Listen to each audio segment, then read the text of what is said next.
Yozlaşan tesettürden bahsediyorsak aslında ilk başta neden yozlaştığının farkına varmamız gerekiyor. Eğer bu soruyu sormazsak yozlaşmanın önüne de geçemeyiz. Yozlaşan tesettür deyince bizim aklımıza gelen şeylerin başında iki şey gelmektedir. Bunlardan bir tanesi gelenek, diğeri ise modernizm gelmektedir. Çünkü insanlar bir şeylerin farkında değiller ya da bir bilinç oluşturamamışlar. Örtüyü salt, başı örten bir bez parçası olarak algılarsak eğer, başlarını örten ya da iki tel saçını örten insanların başörtüsüne bir söz söylememiş, ona yozlaştırılmış bir tesettür dememiş oluruz. Tesettür salt bir örtü değildir. İslami kaideler, İslami kurallar tamamıyla bir bütündür. Bir bütün olarak algılamamız gerekiyor. Parçacı bir yaklaşımla asla buna yaklaşamayız. Eğer öyle olursak, örtü deyince tabii ki de insanların akıllarına başları örten ya da başörtü deyince insanların aklına başı örten bir bez parçası gelir ve diğer bütün mahiyetini boşaltmış oluruz. Bunu kavrayabilmemiz için bu örtünün içini, yani mahiyetini doldurmamız lazım. Bunun için de Kur'an'a bakmamız lazım ve Peygamber Efendimizin veya ondan sonraki tabi'in neslinin uygulamalarına bakmak lazım. Böyle yaparsak ancak mahiyetini anlamış oluruz. Bu mahiyeti bizim de anlayabilmemiz, kavrayabilmemiz için birkaç noktanın üzerinde durmak gerekiyor.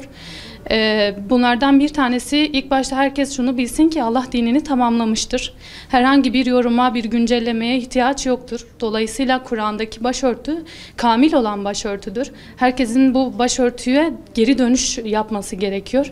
Eğer bu geri dönüş sağlanamazsa tesettür sadece yozlaşan tesettür olmaz. Bunun ahlaki altyapısını da doldurmamış oluruz. Tamamıyla tesettür olarak algılarsak tesettür ahlakını da algılamamız gerekiyor. Bunu toplumda yaygınlaştırmamız gerekiyor.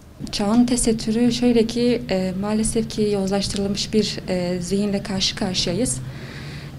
Bireyler hedef alınıyor ve bireylerin edep ve hayadan yoksun bırakılmaya çalışılıyor.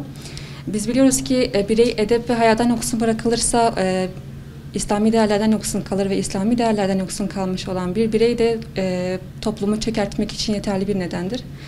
Bugün ülke gündemini oluşturan birçok sorunla karşı karşıyayız ve bunun alt nedenlerine baktığımız zaman tesettürsüzlüğün olduğunu anlıyoruz. Tesettür bizim için eski zamanlarda İslam'ın vazgeçilmez kalesiyken bugün günümüzde kamusal alanlarda hemen hemen her yere girebiliyoruz. Maalesef ki İslami değerden arındırılmış bir tesettürle önümüze sergilenmiş durumda. Ve bu da İslam'ın kalesi olan tesettürün mahiyetini boşaltıyor, içini boşaltmış durumda.